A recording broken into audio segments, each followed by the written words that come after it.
In the first century, an Israelite rabbi began a movement that he said fulfilled the Torah and prophets, which were his ancient scriptures.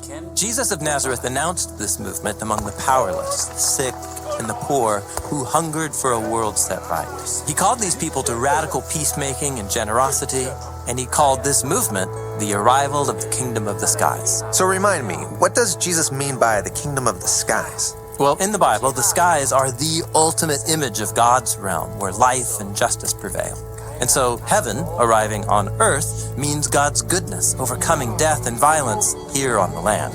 In fact, the biblical story begins with this kind of heaven on earth place.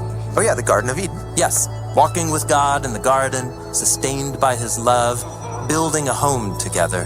This is the way of life. But there was a gate and a path out of the garden that led away from God's life. Why would anyone ever choose that path? Well, a deceptive creature appeared in the garden who told the humans that God couldn't be trusted and that the good life could also be found by taking this easier way. But this path leads to violence and death.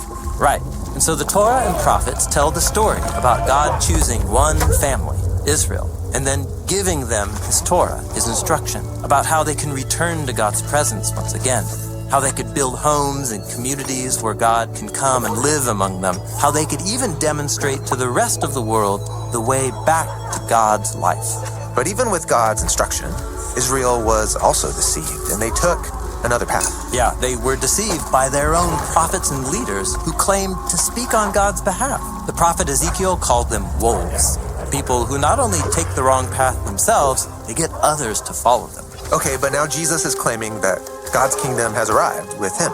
Right.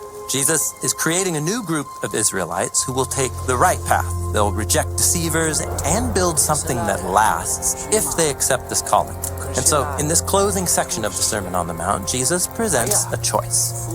Enter through the narrow gate, because wide is the gate and broad is the road that leads to ruin, and those who enter through it are many. How narrow is the gate, and how constricted is the road that leads to life, and those who find it are few. Jesus wants to be clear. The path to life is not easy. It can feel confining at times, and you're likely to face difficult trials, but in reality, it is the way to true freedom. So there'll be people who'll try to lead you off the path of life? Yes, or as Jesus continues, watch out for illegitimate prophets who come to you in the clothing of sheep, but inside they are wolves who snatch. Okay, but if they're disguised, how can I recognize them as wolves? Well, pay attention, Jesus says, to how they live, whether their choices produce life and flourishing for themselves or other people, or not. By their fruits, you will recognize them. Fruit meaning the outcome of someone's decisions, their way of life? Right.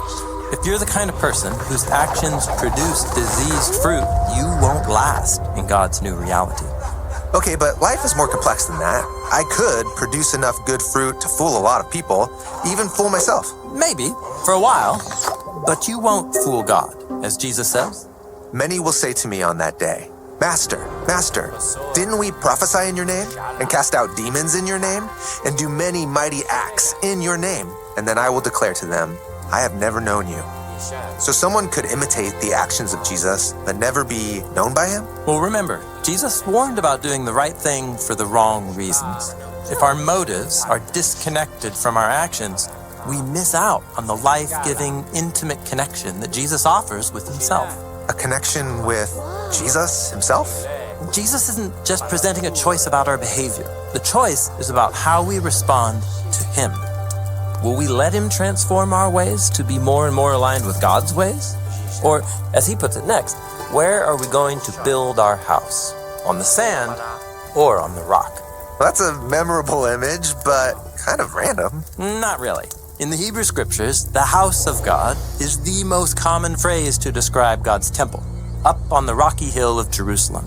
It's an image of how God's followers can build a community where God's heavenly presence can reside here on earth, just like the Garden of Eden. So then, everyone who hears these words of mine and does them, they will be like a wise man who built his house on the rock. And the rain came down, and the rivers came, and the wind blew, and they fell upon that house, but it did not fall, because the foundation was on a rock.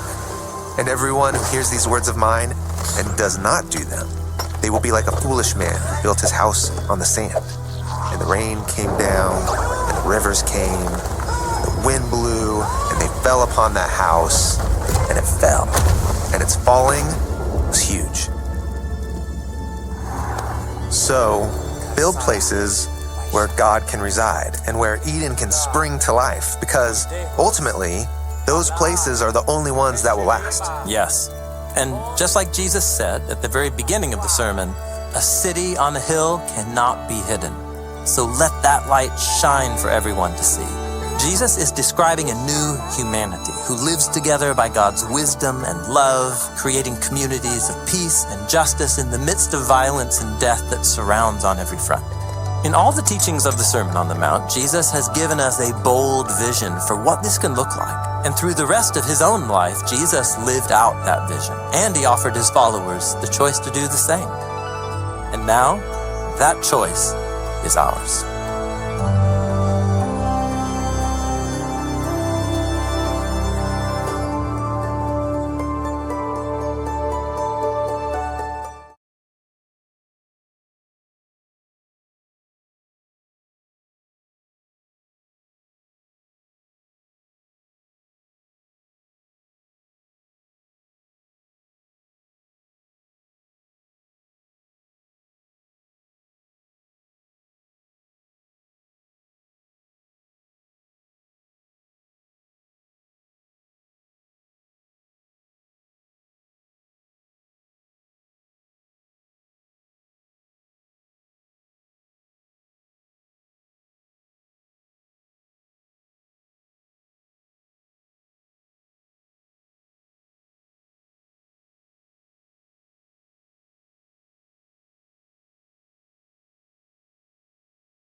Shalom, Shalom.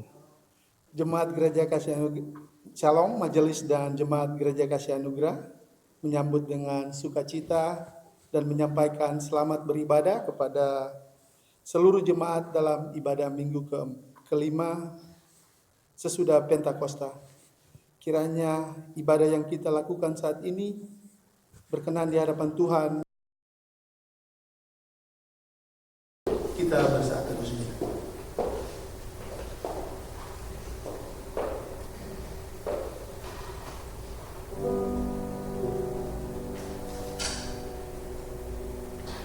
Amin.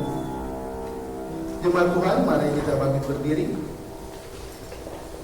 Kita bersyukur atas kesetiaan Tuhan dalam perjalanan kehidupan kita dengan menyanyi Kita Bakti 262 Bagai Nusa Rindukan Air.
Jemaat Tuhan, mari kita habiskan ibadah ini.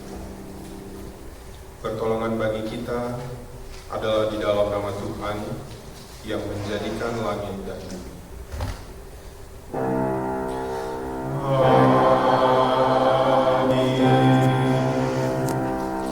Atas pembimbing dari 1 Yohanes pasal 3 ayat 16 dan 17 memberitakan, demikianlah kita ketahui kasih Kristus, yaitu bahwa Ia telah menyerahkan nyawanya untuk kita. Jadi kita pun wajib menyerahkan nyawa kita untuk saudara-saudara kita. Barang siapa mempunyai harta duniawi dan melihat saudaranya menderita kekurangan, tetapi menutup pintu hatinya terhadap saudaranya itu, bagaimanakah kasih Allah tetap di dalam dirinya? Terimalah salam, kasih karunia dan damai sejahtera dari Allah Bapa dan dari Tuhan kita Yesus Kristus menyertai saudara sekalian.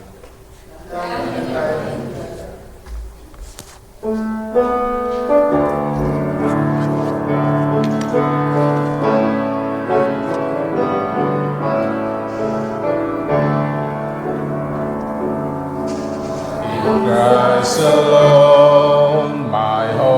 is found. He is my life, my strength, my soul. This cornerstone, this solid ground, firm through the fiercest drought and storm. What heights of love, what depths of peace, when fears are still, when striving cease. My comforter, my all in all, here in the love of Christ I stand. No guilt in life, no fear in death, this is the power of Christ in me. From life's first cry to final breath, Jesus commands my destiny. No power of hell, no scheme of man can ever pluck me from his hand.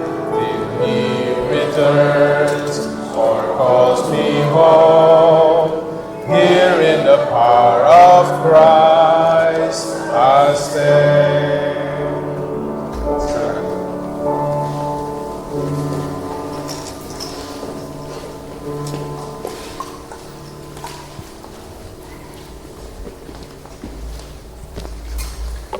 Jemaat yang dikasihi Tuhan, mari kita bersatu di dalam doa.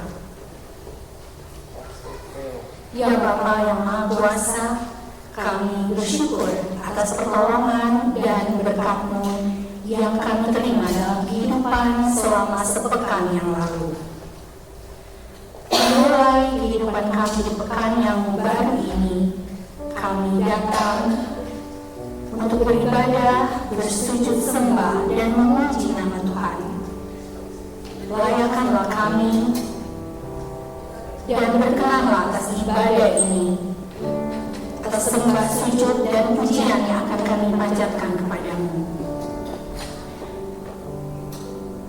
Kami telah sadar dan mengakui segala dosa dan kejahatan kami, baik yang tampak dalam sikap dan laku kami, maupun yang tersembunyi di dalam pikiran dan hati kami.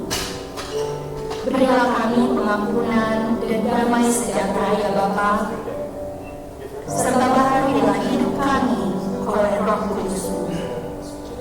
Sebab hanya oleh rahmat-Mu ya Bapa, dan dengan memandang kepada Yesus Kristus, kami bersyukur atas kasih setia dan pengampunan-Mu yang nyata di dalam kehidupan kami sampai hari ini. Ajarilah kami untuk mengikuti teladan kasih-Mu serta melakukan firman dan kehendak-Mu sebagai saksi-saksi yang setia di sepanjang hidup kami, sehingga melalui kami banyak orang akan memuji dan memuliakan nama-Mu. Dalam nama Tuhan Yesus kami berdoa. Amin. Kita buka kini Mazmur 84, Yesus sayang padamu.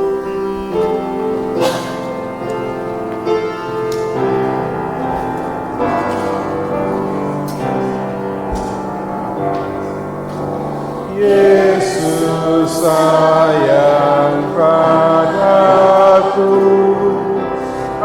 Alkitab mengajarku, walau ku kecil lemah, aku ingin miliknya. Yesus Tuhanku, sayang padaku. Itu firman-Nya di dalam Alkitab. Jesus loves me, who died, heaven's gate to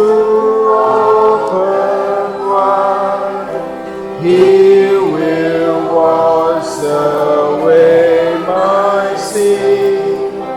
Let his little child come in. Yes, Jesus.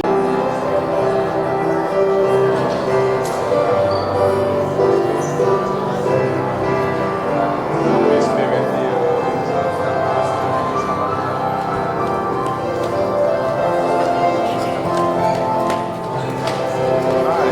Peace be with you.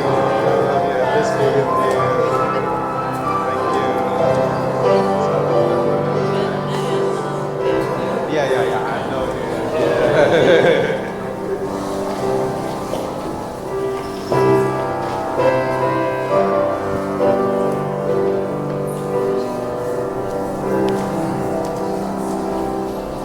Mari kita merespon anugerah Tuhan ini dengan menyanyi bersama dari Jemaat 390.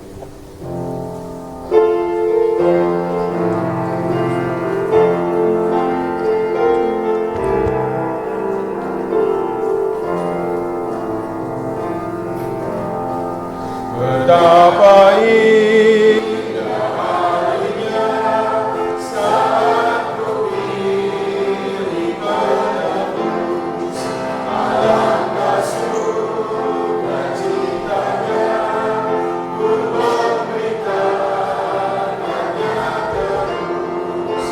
Indahlah harinya Yesus membasuh dosaku.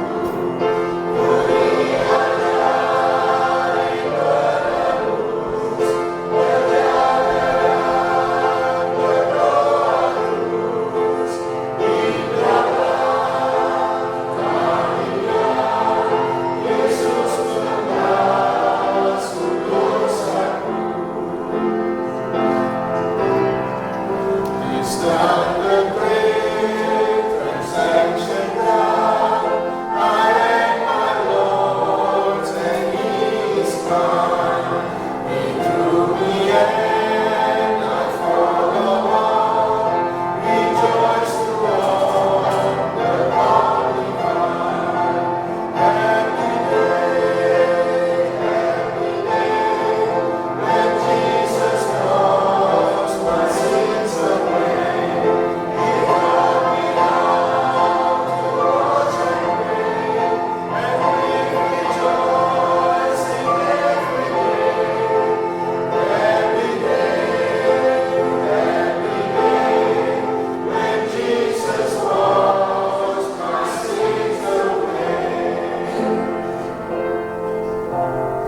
Saya undang mari bersama kita berdiri.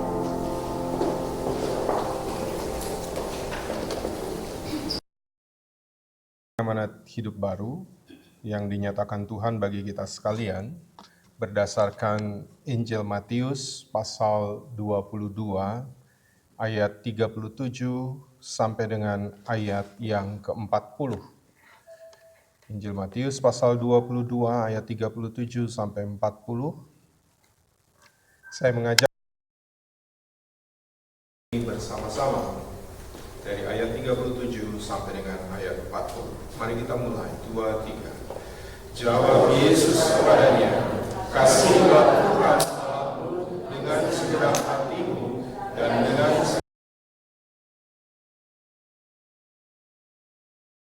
itulah hukum yang terutama dan yang pertama. Dan hukum yang kedua yang sama dengan itu ialah, kasihilah sesamamu manusia seperti dirimu sendiri. Pada kedua hukum inilah tergantung seluruh hukum Taurat dan kitab para nabi." Demikianlah amanat hidup baru, kiranya Roh Kudus menolong kita mewujudkan kemuliaan Allah dalam hidup kita dan di seluruh dunia.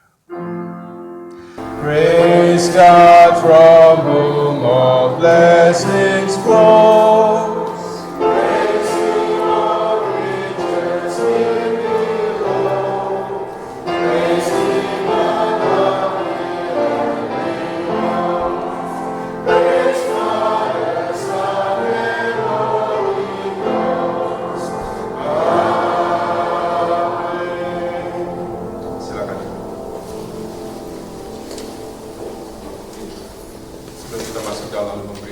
firman, kita mendengarkan persembahan pujian dari kaum ibu. Silakan.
kasih untuk seorang ibu yang sudah menyampaikan kesaksian ujiannya yang mempersiapkan hati kita bersama-sama untuk kita mau mendengar firman Tuhan. Karena itu mari kita berdoa. Bapa di sorga, kami siap untuk mendengarkan firman-Mu. Kami mau belajar dari firman-Mu. Karuniakanlah kami kerendahan hati, sehingga kami membuka hati dan pikiran kami, agar firman-Mu mengisi hidup kami, agar kehendak-Mu boleh nyata melalui hidup kami. Dan ketika kami membuka diri agar diisi oleh firman-Mu, maka kami yakin firman-Mu akan mengubah kehidupan kami. Oleh karena itu ya Bapa, bersabdalah bagi kami pada saat ini. Kami mau belajar dan kami rindu untuk mendengarkan sabda-Mu. Di dalam nama Tuhan Yesus, firman yang hidup dan berkuasa, kami berdoa. Amin.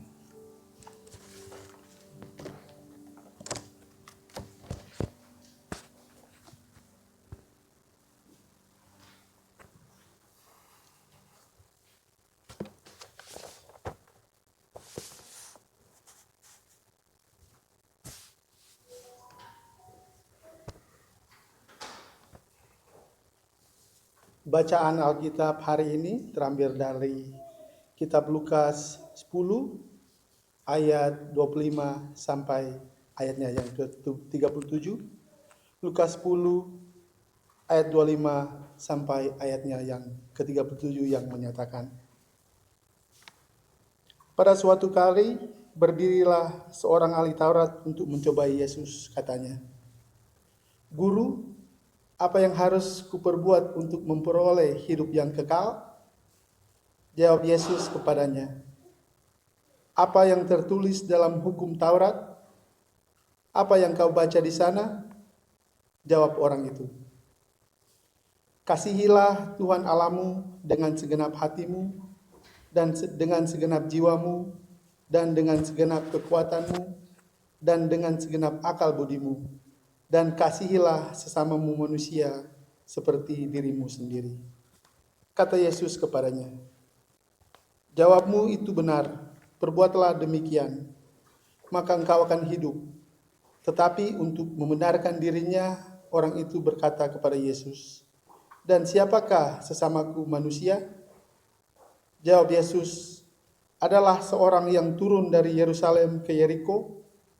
Ia jatuh ke tangan penyamun-penyamun yang bukan saja merampoknya habis-habisan, tetapi yang juga memukulnya, dan yang sesudah itu pergi meninggalkannya setengah mati.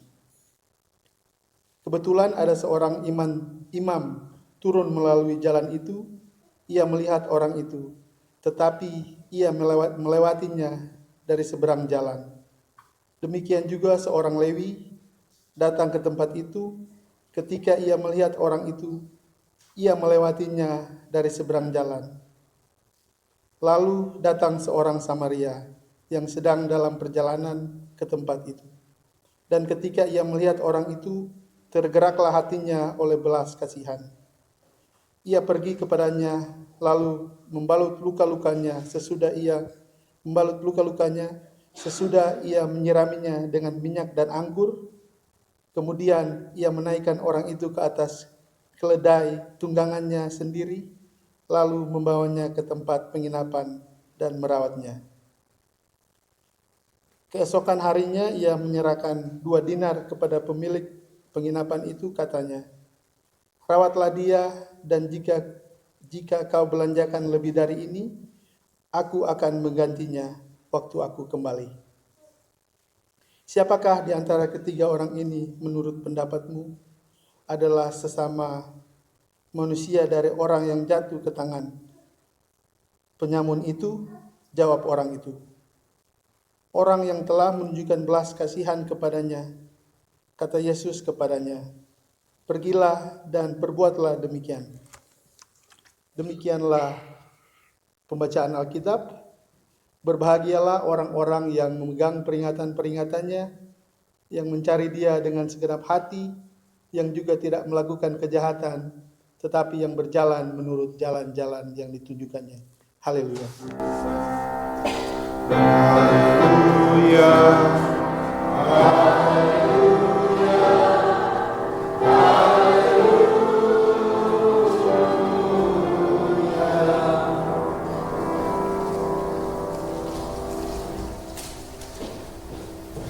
Bapak Ibu dan saudara-saudara yang dikasihi Tuhan, Shalom. Saudara siap belajar firman Tuhan hari ini? Karena apa yang kita baca ini sesuatu yang sangat mudah untuk kita pahami, tetapi saya mau katakan, jika kita mengerti, itu tidak gampang untuk kita lakukan. Saya yakin dari kita sudah sering mendengar parabel tentang The Good Samaritan, orang Samaria yang baik hati ini. Ya, saya tidak akan menjelaskan secara panjang tentang konteksnya, tetapi ada hal yang menarik di awal percakapan ini, yaitu ketika ayat 25 katakan gini, satu kali berdirilah seorang ahli Taurat, namanya ahli Taurat berarti dia tahu Taurat, kan gitu. Ya, sama seperti gini, bukan seolah-olah, saya ahli matematika, lalu saya tanya kepada diakon reksi, berapa 10 dikurang 5? Saya ahli Taurat, saya tanyakan sesuatu kepada diakon reksi, yang diakon reksi sudah tahu, sudah pasti tahu jawabannya. Tapi saya juga tahu jawabannya. Gitu. Itu yang sedang terjadi. Jadi si ahli Taurat ini bertanya kepada Yesus sesuatu yang dia tahu jawabannya. Berarti tadi kebalik. Saya ahli matematika, tapi saya tanya ke reksi. Jadi saya tahu jawabannya, tetapi saya tanya kepada reksi. Dan Bapak Ibu selalu perhatikan ini. Bapak Ibu kalau baca Alkitab, tolong lihat secara detail. Hampir setiap kali kalau ahli Taurat bertanya kepada Yesus untuk mencoba Yesus, selalu dijawab dengan pertanyaan oleh Yesus. Selalu. Perhatikan itu baik-baik. Jadi kalau tadi saya tanya, misalnya begini. Saya tanya tadi, saya ahli Taurat, katakanlah diakon reksi ini Yesus. Kemudian saya bertanya, 10 dibagi 2 berapa? Lalu diakon reksi akan bertanya balik kepada saya. Menurut kamu, 2 tambah 2 kurang 1 itu berapa? Jawabannya sama kan? 5. Tapi diakon reksi menjawabnya dengan bertanya kembali kepada saya. Itu yang terjadi dalam percakapan antara Yesus dan sang ahli Taurat. Dan Tuhan Yesus hanya bilang apa yang tertulis di dalam Taurat. Kamu ahli Taurat. Dan dia jawab semua dengan sangat detail. Tentang kasihilah Tuhan Allahmu dengan segenap hatimu, dengan segenap jiwamu, dengan segenap pikiranmu, dengan segenap kekuatanmu. Dan kasihilah sesamamu manusia seperti dirimu sendiri. Persis. Dia jawab seperti itu. Dan di ujungnya Yesus bilang apa? Ini 2 kali dalam bacaan kita diulang Yesus. Pergilah dan perbuatlah demikian. Ini pernyataan yang penting dari Tuhan Yesus. Mengapa? Karena terlalu banyak orang hanya mengerti firman, tetapi dia tidak perbuat firman itu di dalam kehidupannya. Nah, hari ini saya mau mengajak kita belajar tentang satu hal yang penting yang Yesus jelaskan tentang compassion. Compassion itu belas kasihan. Berulang kali dalam kitab Injil kita menemukan kalimat yang mengatakan tergeraklah hati Yesus oleh belas kasihan. Dan ketika kita membaca tentang belas kasihan Yesus, there must be something great is about to happen. Setiap kali. Saya ambil contoh 2. Saya mohon ditampilkan Injil Markus pasal 6 ayat 34. Lihat ini. Bapak Ibu perhatikan baik-baik. Ketika Yesus mendarat, bukan Yesus terbang lalu mendarat. No. Tapi Yesus lagi naik kapal mendarat. Ia melihat sejumlah besar orang banyak, maka, lihat, kalimatnya. Tergeraklah hatinya oleh belas kasihan kepada mereka, karena mereka seperti domba yang tidak mempunyai gembala, lalu mulailah ia mengajarkan banyak hal kepada mereka. Ketika dikatakan tergeraklah hatinya oleh belas kasihan, setelah kalimat ini, Tuhan Yesus melakukan mujizat memberi makan 5.000 orang dengan sedikit roti dan ikan. Oke, yang berikut. Tolong ditampilkan Lukas pasal 7. Ayat 12. Nah, lihat di sini. Ini kita baca sampai ayat 14 ya. Saya akan terangkan ini sampai ayat 14. Setelah ia, yaitu Yesus, dekat pintu gerbang kota, ada orang mati diusung keluar, anak laki-laki, anak tunggal lagi, dari ibunya yang sudah janda. Dan banyak orang dari kota itu menyertai janda itu. Jadi ini lagi bawa jenazah Yesus, lihat dari jauh. Kalimat berikutnya. Ketika Tuhan melihat janda itu, kalimat berikutnya bilang apa? Tergeraklah hati Yesus. Masih yang tergeraklah hatinya oleh belas kasihan, compassion. Lalu ia berkata kepadanya, jangan menangis. Apa yang terjadi setelahnya? Si anak tunggal yang sudah mati ini dibangkitkan oleh Yesus. Jadi Bapak Ibu lihat, setiap kali Yesus di dalam Alkitab dijelaskan tergeraklah hatinya oleh belas kasihan, there must be something great is about to happen. Selalu. Maka sekarang kita kembali ke teks kita dalam Lukas 10, langsung di ayat 33.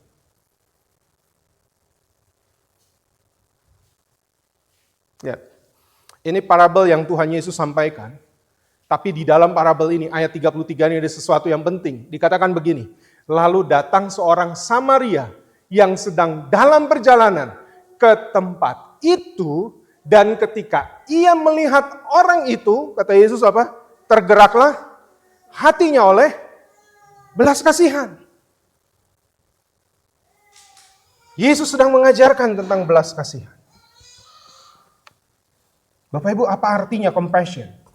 Apa arti belas kasihan?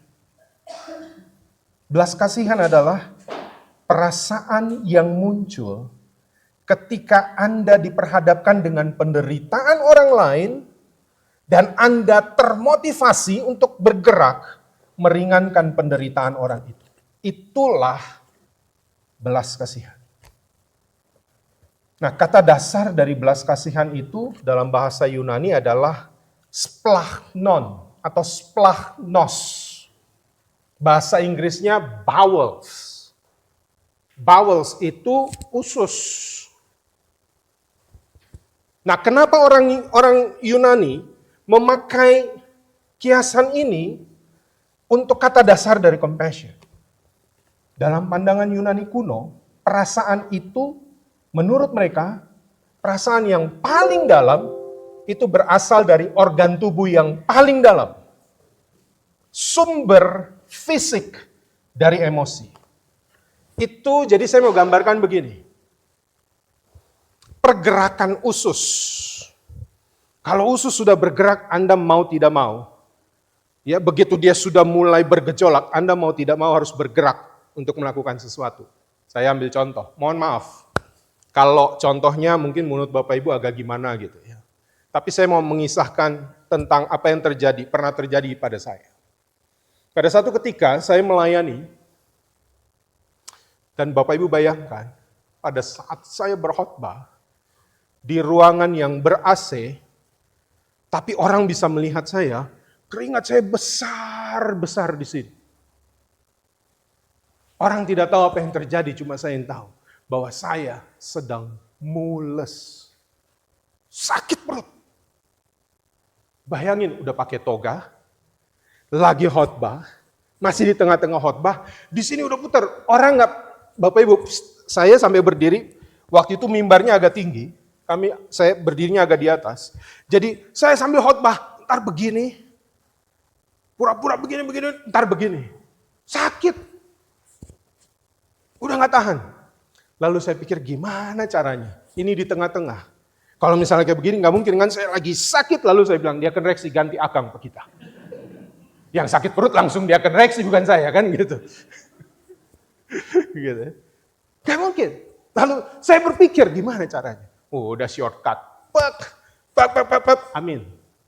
Habis amin masih mesti nyanyi lagi. Habis nyanyi pengakuan iman lagi. Habis pengakuan iman rasuli masih ada yang nyanyi lagi. Oh Tuhan Yesus. Saya tuh sambil begini di belakang. Udah sakit banget, saya nggak tahu apa yang terjadi waktu itu. Lalu doa syafaat. Doa syafaat biasanya panjang kan? Itu doa syafaat terpendek yang pernah saya berdoa. Dan paling akhir, begitu udah berkat, saya naik berkat, semakin berkeringat. Dan begitu turun, saya langsung bilang kepada majelis ya seperti diaken Reksi, harusnya kan saya ke belakang untuk salam. Saya mohon maaf, saya harus ke belakang, tolong wakilkan. Kalau itu dia nggak bakal sakit perut. Saya yakin, tapi kalau suruh ganti pasti dia sakit perut. Sudah akhirnya ganti, selesai. Majelis-majelis itu bertanya-tanya, tapi tidak berani bertanya. Dan saya pun tidak berani menjelaskannya. Akhirnya sampai saya pulang. Apa yang saya mau cerita? Kalau pergerakan itu sudah terjadi, kita nggak bisa diam.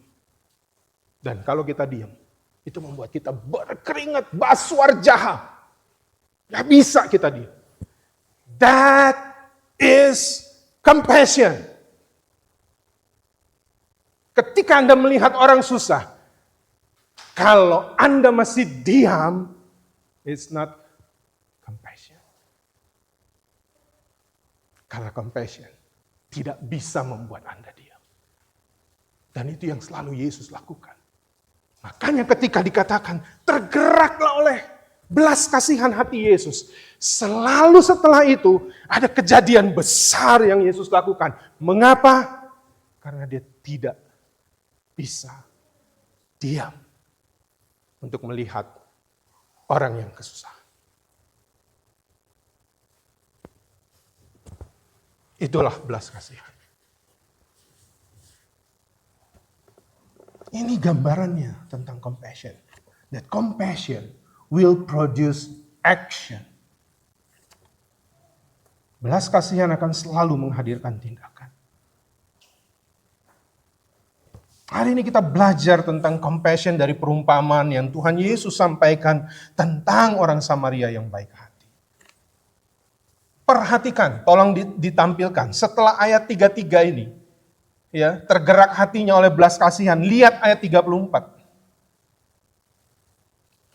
Apa yang dia buat? Lalu orang Samaria itu mendekati si orang Yahudi yang terluka ini. Dia membalut lukanya. Sesudah itu dia menyirami ini dengan minyak dan anggur. Lalu ia naikkan orang itu ke atas keledai tunggangannya sendiri.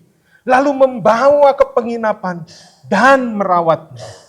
Bahkan keesokan harinya, ia mengeluarkan 2 dinar dan memberikan kepada pengurus penginapan itu. Dia bilang, rawatlah dia, dan jika kau belanjakan lebih dari 2 dinar, aku akan kembali dan aku ganti. Orang Samaria ini menjadikan orang Yahudi yang ditolongnya itu, dengar baik ini, sebagai subjek, bukan objek.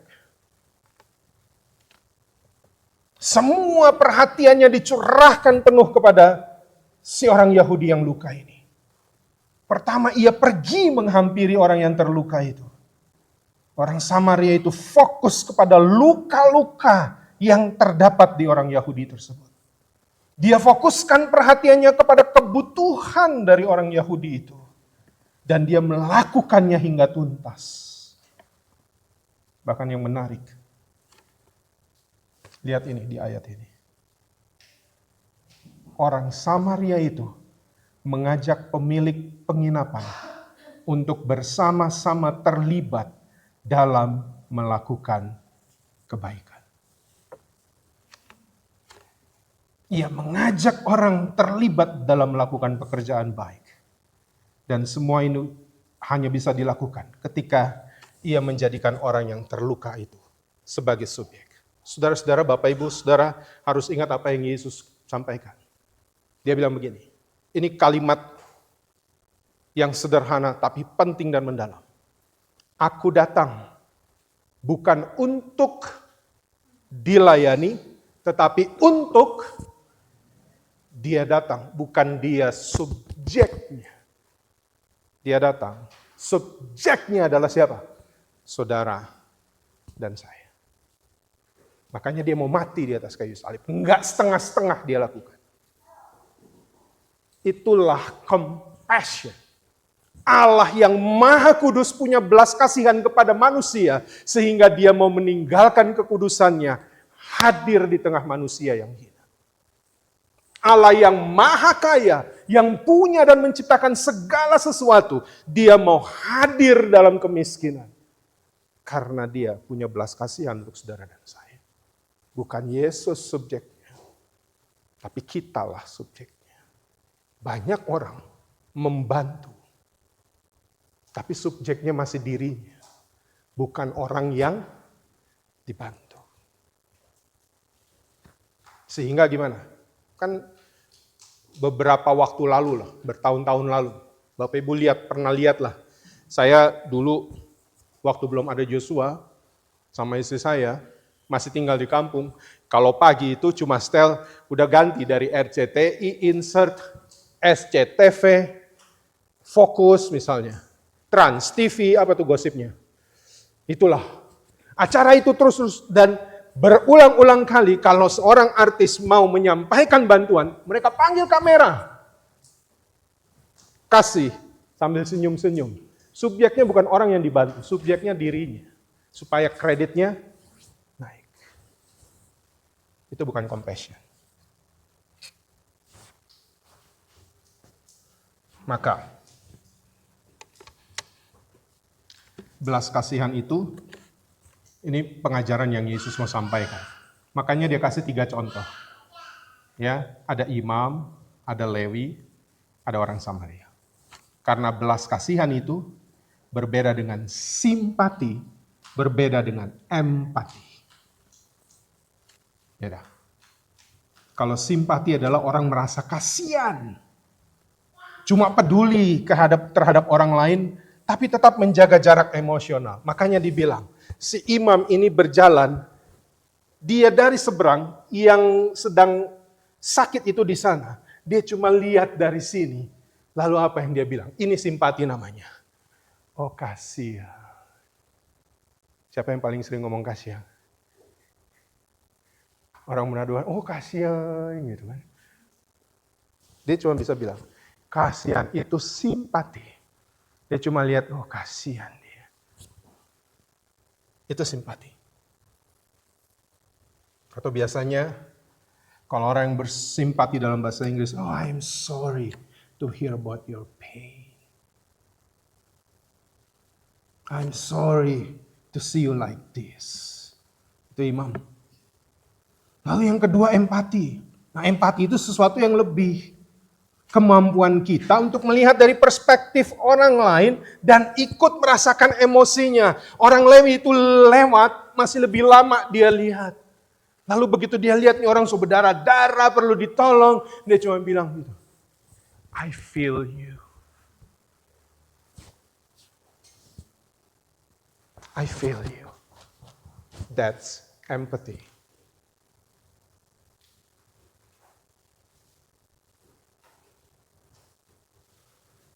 Tapi compassion, belas kasihan, itu adalah gabungan dari simpati, empati, dan juga lebih, yaitu keinginan untuk bertindak. Untuk mengurangi penderitaan orang yang luka-luka itu. Inilah si Samaria. Kalau simpati itu cuma menghibur, empati itu memahami. Tapi belas kasihan itu harus melakukan sesuatu untuk meringankan beban orang itu. That's why compassion will produce action. Belas kasihan adalah tanda bahwa kasih Allah ada di dalam kita. Belas kasihan adalah tanda bahwa Tuhan mau memakai kita untuk menolong penderitaan orang lain. Bapak Ibu, Martin Luther King Jr., dia pernah berkhotbah tentang parabel ini. Dan dia munculkan dua pertanyaan yang sangat mendalam. Dia bilang begini, the first question which the priest and the Levite asked was, what will happen to me if I help him?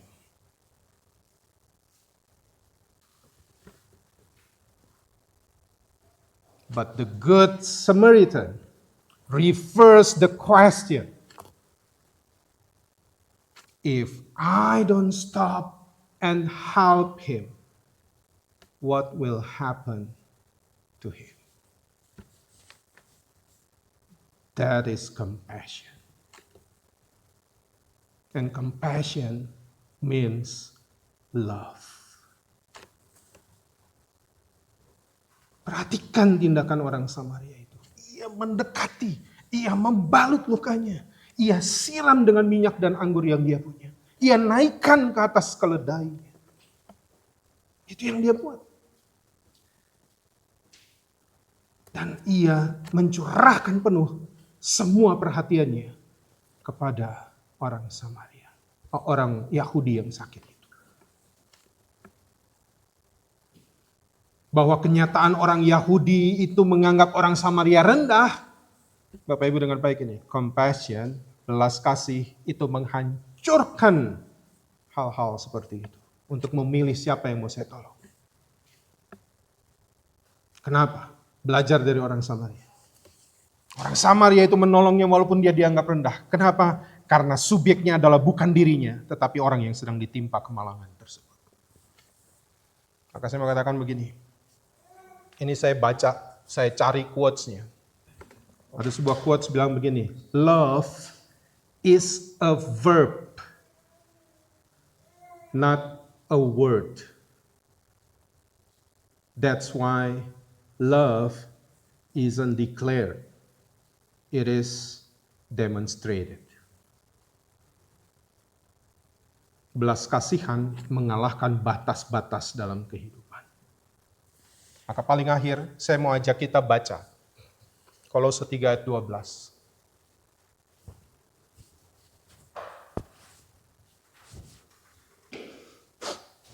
Bapak Ibu mari kita baca sama-sama. Kolose 3 ayat 12, kita mulai 2-3. Karena itu sebagai orang-orang pilihan Allah yang dikuduskan dan dikasihinya, kenakanlah yang paling pertama apa? Belas kasihan, lalu kemurahan, kerendahan hati, kelemah lembutan, dan kesabaran.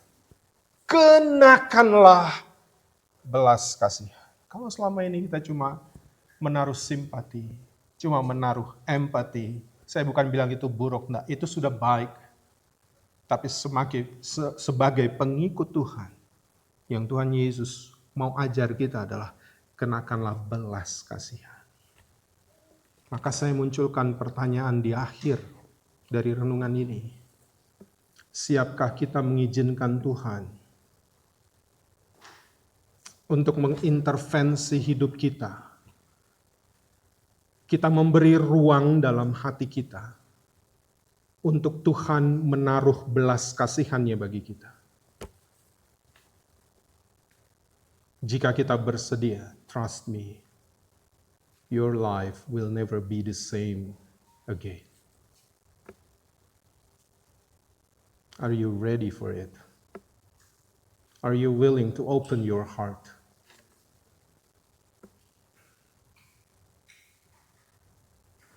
Because we are blessed to be a blessing. Dunia ini tidak akan berubah banyak hanya karena kita berempati. Tapi dunia ini akan berubah jika penuh dengan orang-orang yang hatinya selalu tergerak oleh belas kasihan. Karena ketika saya melepas belas kasihan kepada dia akan reaksi.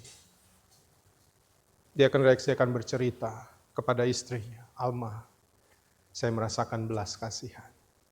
Dan itu tidak akan stop. Ketika dia akan reaksi berjumpa dengan siapa lagi, dia akan lepaskan belas kasihan. Itu yang merubah kehidupan. Karena belas kasihan selalu menyentuh hidup orang. Kita harus belajar itu. That's why I told you, if you're willing to open your heart,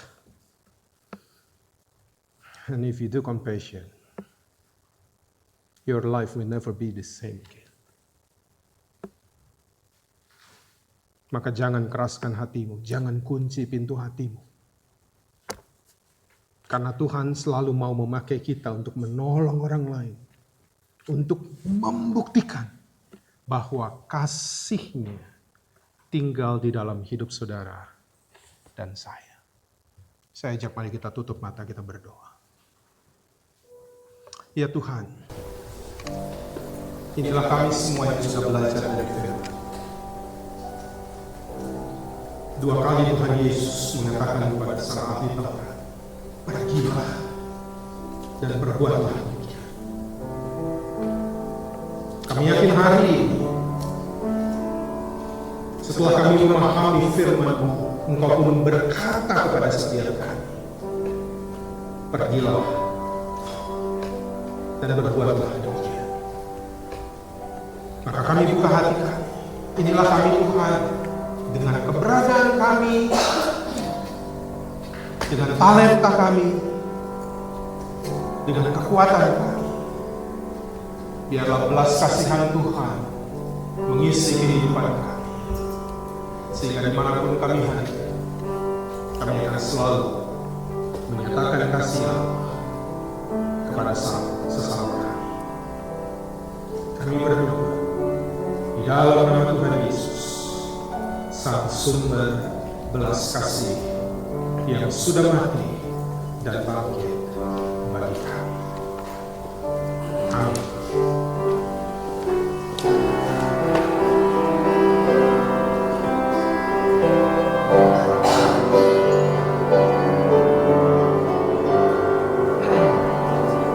Kasih pasti lemah. Kasih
bersama orang percaya di segala waktu dan tempat, kita mengucapkan dan mengingkarkan pengakuan iman kita berdasarkan pengakuan iman rasuli.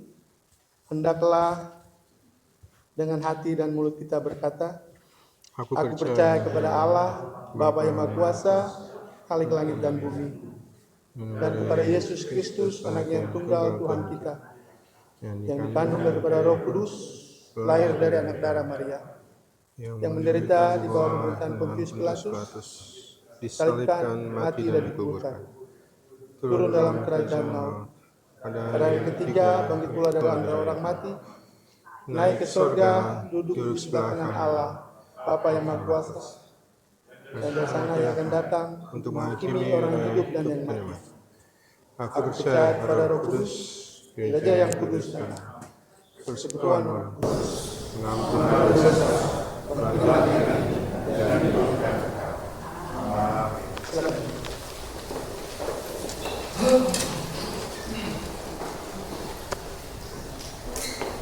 Mari kita berdoa. Terima kasih Tuhan untuk firman-Mu.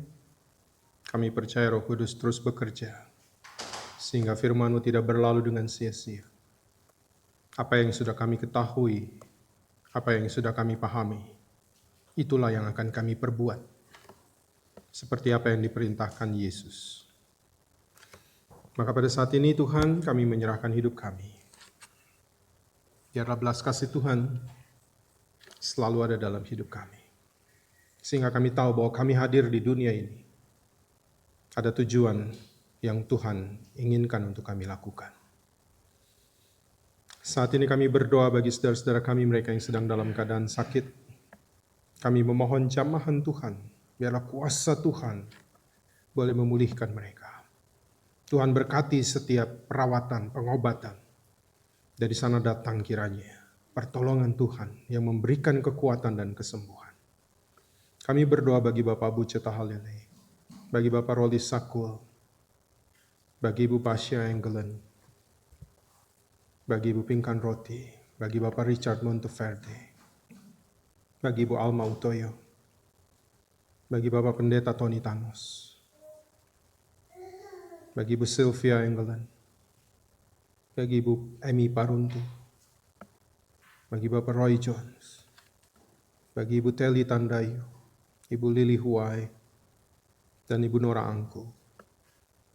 Biarlah kasih anugerah Tuhan, jamahan Tuhan, bilur-bilur Tuhan Yesus, itu boleh memulihkan dan menyembuhkan mereka. Kami juga berdoa bagi mereka yang sedang dalam keadaan duka cita.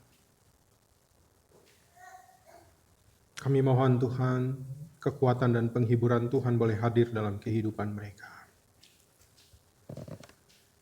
Kami berdoa bagi keluarga besar Tumbelaka, di mana beberapa waktu lalu Tuhan memanggil kembali ke pangkuan Bapa di sorga, Bapak Johannes Tumbelaka. Maka kami berdoa bagi seluruh keluarga yang ditinggalkan Ibu Yvonne dan juga seluruh keluarga yang lain. Biarlah kekuatan, penghiburan Tuhan boleh hadir dalam kehidupan mereka. Mereka boleh bersyukur untuk 97 tahun hidup yang Tuhan anugerahkan kepada Bapak Johannes Tumbelaka. Kami juga pada saat ini bersahati untuk mendoakan Oma Everdina Ratulangi Sugandi, atau yang kami kenal dengan Oma Lani Ratulangi. Dalam usia 92 tahun yang Tuhan panggil kepada hari kemarin. Ia adalah orang tua terkasih dari saudara Rano Sugandi dan juga kerabat dekat dari keluarga Muiz Engelen. Maka kami mendoakan Tuhan seluruh keluarga yang berduka. Mereka boleh mendapatkan kekuatan dan penghiburan. Dan seluruh rangkaian acara sampai dengan pemakaman. Biarlah itu semua boleh berjalan dalam penyertaan kuasa dari Tuhan. Kami juga berdoa pada hari ini bagi keluarga Rick dan Ibu Pinkan Roti yang dalam beberapa waktu ke depan mereka akan melakukan perjalanan menuju ke Los Angeles dan juga Indonesia.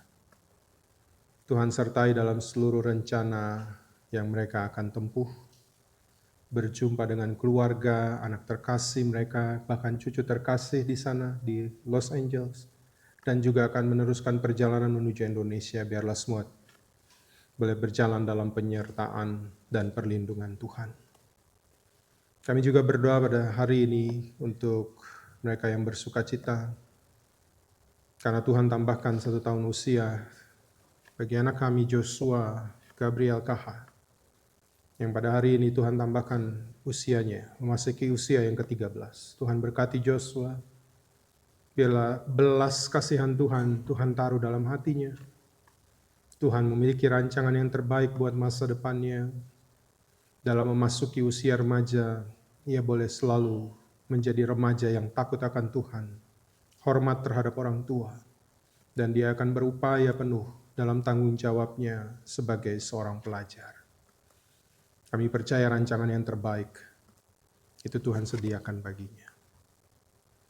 Kami berdoa saat ini juga bagi para pelayan dalam ibadah ini, baik majelis yang bertugas, pianis Ibu Mira, tim IT Bapak Joshua Simbolon, Ruben Tandayu, Joshua Kaha, Aser Ibu Betty Lapian, bahkan bagi semua jemaat yang hadir.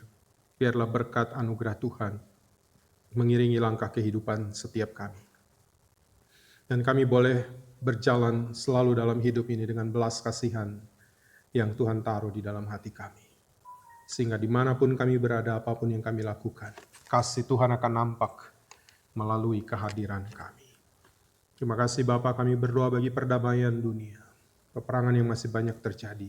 Tuhan tolong beri kerendahan hati, kebijaksanaan kepada para pemimpin, agar damai boleh terwujud.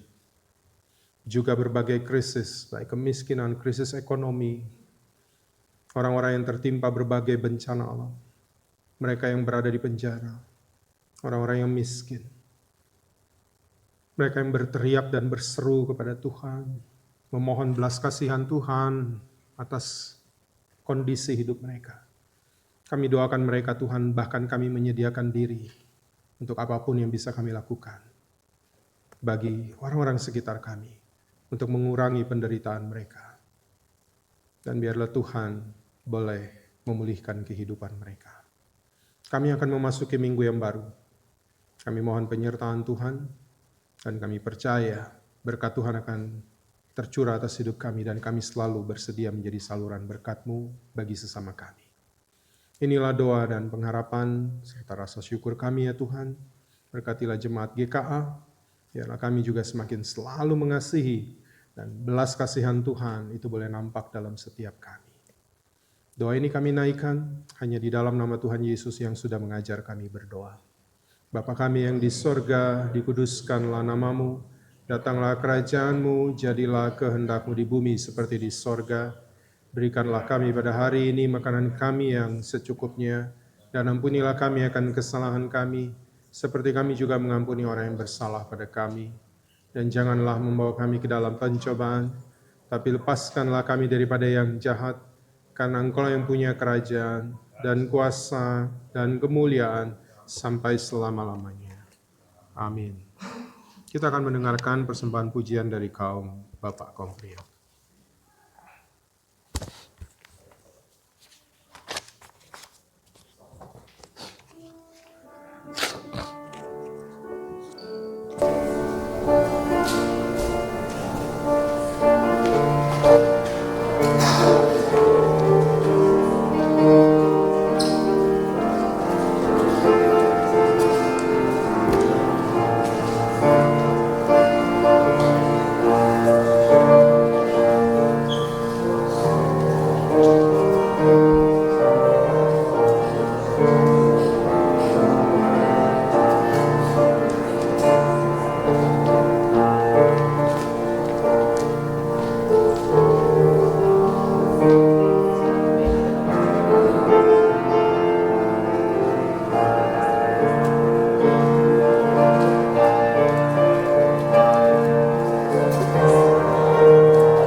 Terima kasih pujian yang Engkau beri.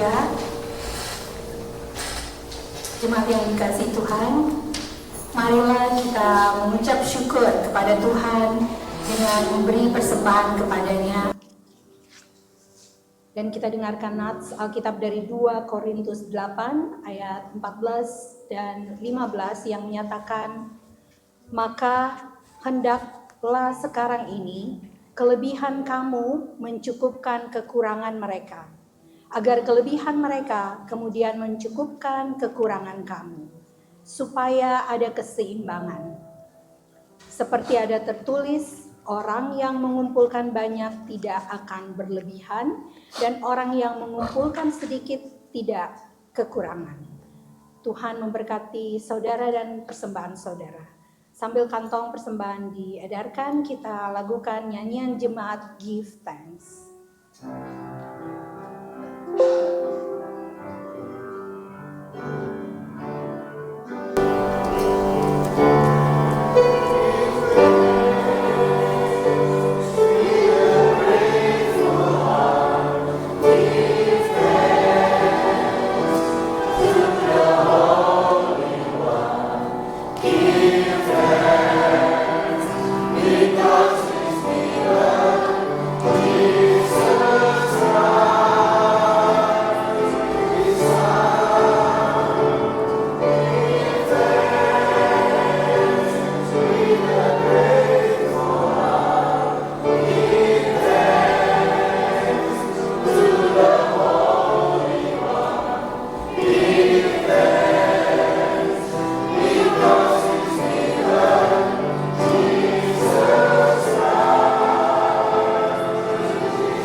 bersyukur kepadamu karena kasih dan pengorbananmu yang mendorong kami untuk memberikan persembahan sukarela ini.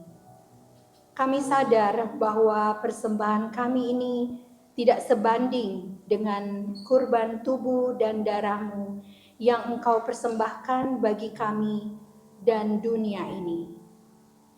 Terima serta kuduskanlah persembahan kami ya Tuhan, agar berguna untuk pelayanan kasih dan keadilan, demi kemuliaan-Mu.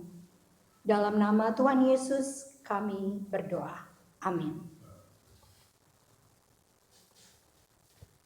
Kita akan masuk dalam warta jemaat.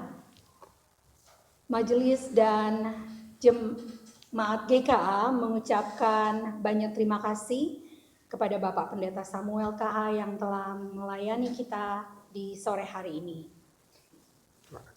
Tuhan memberkati Pak Pendeta dan keluarga. Juga kepada pianis kita, Ibu Mira Mangindaan.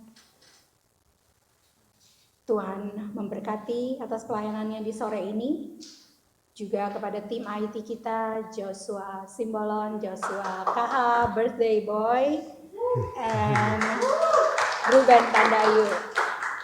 Thank you for your ministry. Dan juga asyir kita, Ibu Betty Lapian yang telah melayani minggu ini. Terima kasih atas pelayanannya. Tuhan Yesus memberkati.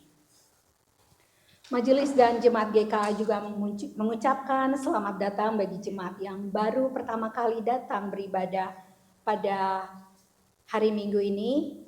I saw Matthew, Monterverde dan Kim, welcome. Dan juga kita punya tamu sore hari ini dari New Jersey, keluarga Jeffrey Malonda dan Ibu Yoke Kaunang beserta 2 anaknya yang weekend ini mereka merayakan anniversary yang ke-28 pernikahan mereka di Washington DC, di MV area. Dan sebelum saya lanjutkan warta jemaat, Ibu Yoke Kaunang terkenal memiliki suara emas dan sore hari ini beliau akan menyaksikan kasih karunia Tuhan atas keluarganya di hadapan jemaat GKA, dan Ibu Mira akan mengiringinya lagu One Day at a Time. Disilakan Ibu Yoke.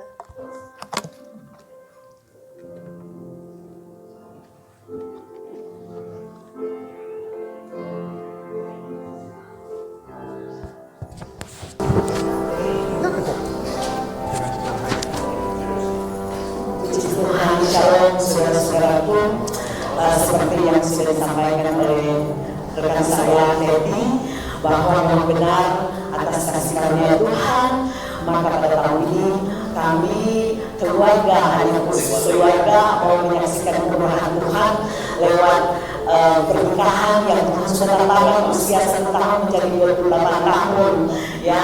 Dan puji Tuhan, saya diberkati bersama keluarga, anak saya 2, Sarah dan Samuel, dan juga bersama-sama dengan kami rekan anak rekan saya yaitu Sheila, bersama-sama dengan kami, dan 1 orang suami suami kesayangan, ya, luar biasa. Dan terima kasih atas kesempatan yang diberikan, karena setiap kali kami kalau melakukan ulang tahun perkawinan, kami selalu mengadakan ibadah. Tetapi untuk tahun ini saya berkeinginan dengan keluarga mau spending time di tempat ini. Dari kemarin kami sudah merayakannya bersama keluarga saja, tetapi dengan segala rencana-rencana dan planning kami untuk datang berlibur short trip pada saat ini tidak mengurangi rasa ucapan syukur kami untuk meluangkan waktu walaupun hanya 1-2 jam atau 3 jam bersama-sama untuk memuji dan memuliakan nama Tuhan. Di tempat ini saya berterima kasih untuk firman-Nya Pak Pendeta, terima kasih, dan juga Ibu Teti, ada teman-teman Pak Errol di sini sama Om Lapian juga, Sus Yoke, banyak sekali teman-teman saya di sini, jadi saya datang aja ke di sini. Puji Tuhan, Bapak Ibu serta saudara-saudara sekalian, saya akan menyanyikan sebuah lagu yang berjudul One Day at the Time. I'm just a woman.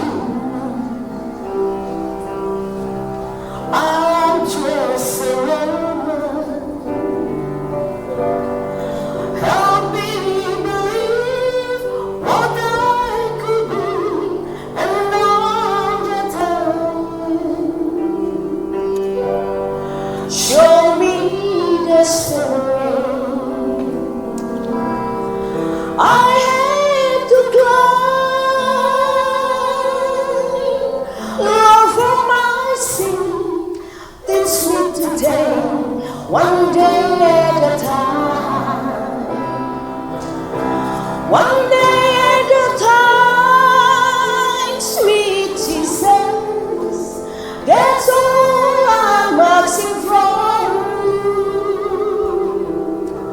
Just give me the strength to do every day what I have to do. Yes, there is God, sweet Jesus, and tomorrow will never be mine. Lord, help me today, show me the way, one day at a time.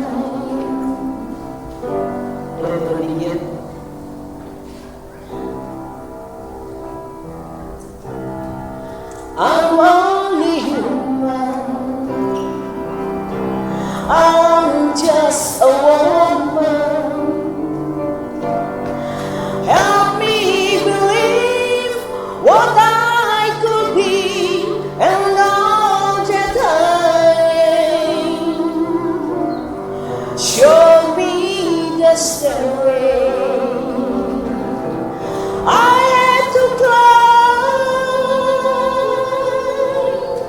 Love for my sin, teach me today, one day at a time. Kalau saudara-saudara kita bersama, one day at a time, sweet Jesus, that's all I'm asking from you. Just give me the strength to do every day what I have to do. Yes, there is God, sweet Jesus, and tomorrow will never be mine. Lord, help me today, show me the way, one day at a time. Lord, help me today. Lord, help me today, show me the way, one day at a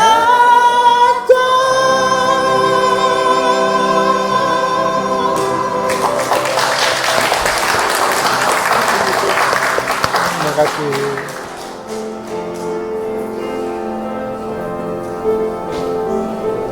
Terima kasih Duo Kaunang dengan talentanya yang memberkati kita di sore hari ini.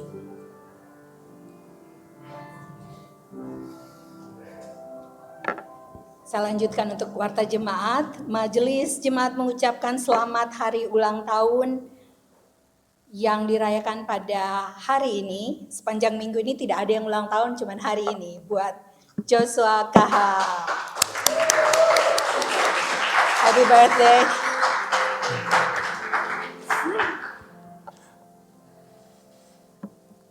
Kami ingatkan lagi bahwa pada minggu terakhir di bulan Juli, yaitu tanggal 27 Juli, kita akan mengadakan ibadah gabungan antara GKA dan EIPC, Emmanuel Indonesian Presbyterian Church, yang akan diadakan di gereja mereka di Arlington. Kami akan sampaikan alamatnya di WhatsApp group, jadi ibadah tidak ada tidak akan dilakukan di tempat ini. Kita akan beribadah gabungan dengan EIPC di gedung mereka di Arlington, Virginia. Dan bulan depan mereka akan ke sini. Jadi setiap akhir minggu terakhir di bulan Agustus mereka akan beribadah bersama dengan kita. Kemudian untuk Bible study pada minggu ini Rabu 16 Juli pukul 7 malam melalui aplikasi Zoom, dipersilakan Bapak Ibu untuk bergabung, kita Bible study bersama. Dan ibadah dan perayaan HUT RI, ibadah gabungan seluruh gereja yang ada di DMV area akan diadakan pada hari Sabtu 23 Agustus 2025, lokasinya di Olney Park, Falls Church, Virginia, tempat kita mengadakan ibadah anniversary beberapa minggu yang lalu. Jadi kita akan ibadah bersama seluruh gereja yang ada di DMV area dalam rangka merayakan HUT RI yang ke-80. Dan akan diadakan lomba-lomba, jadi dari gereja kita akan persiapkan lomba poco-poco, kemudian juga ada lomba-lomba 17-an yang lainnya, dan diadakan di Olney Park, Falls Church pada Sabtu 23 Agustus 2025 dari pukul 11 pagi sampai dengan 4 sore. Dan apabila ada anggota jemaat yang membutuhkan pelayanan dan doa, kunjungan atau konseling, harap menghubungi majelis jemaat atau Bapak Pendeta. Terima kasih atas perhatiannya, Tuhan memberkati.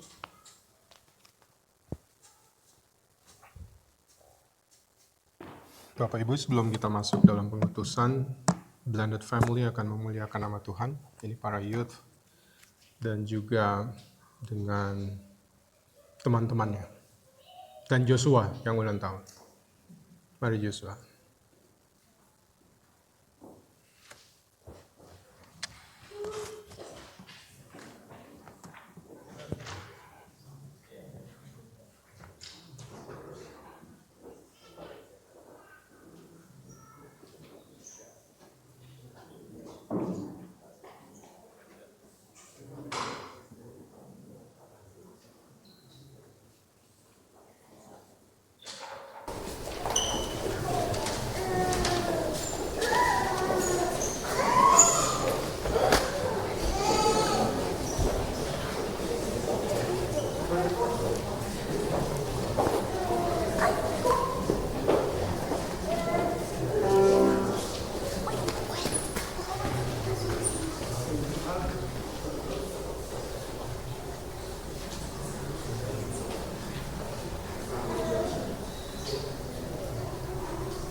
Bapak Ibu yang dikasihi Tuhan, saya undang mari kita berdiri.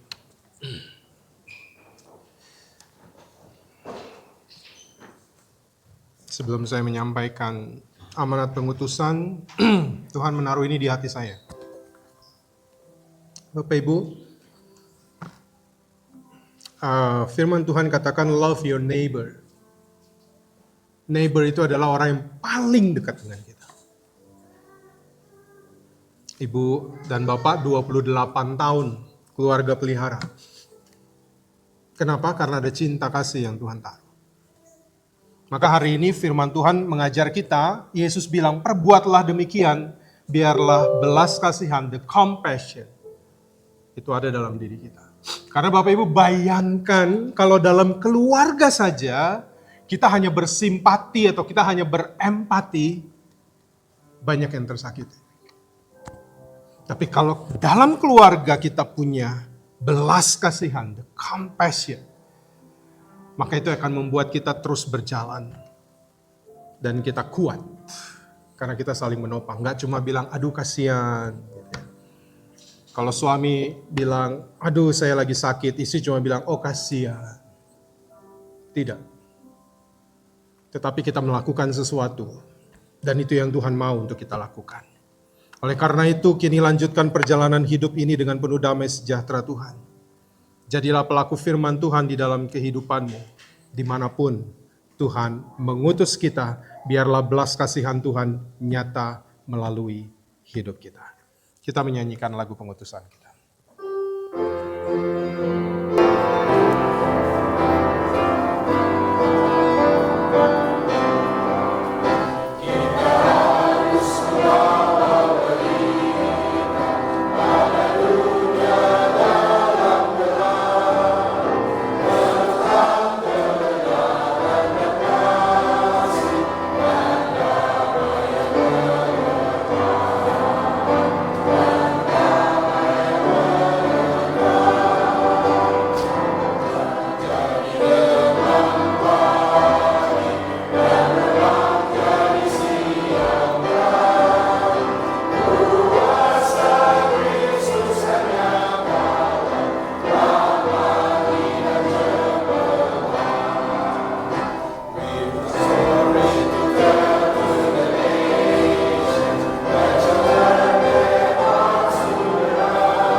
Tuhan memberkati engkau dan melindungi engkau.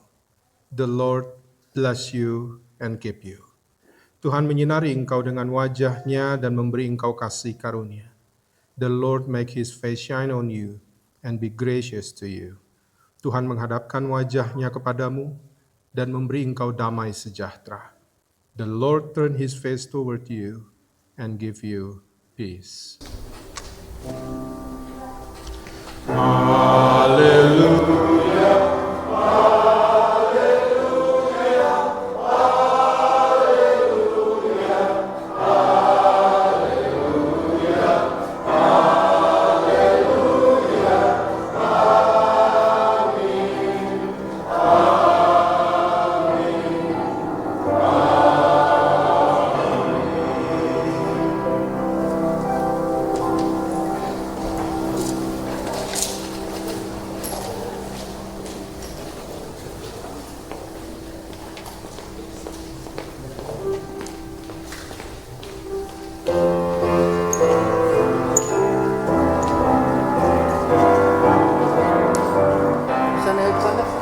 Tuhan.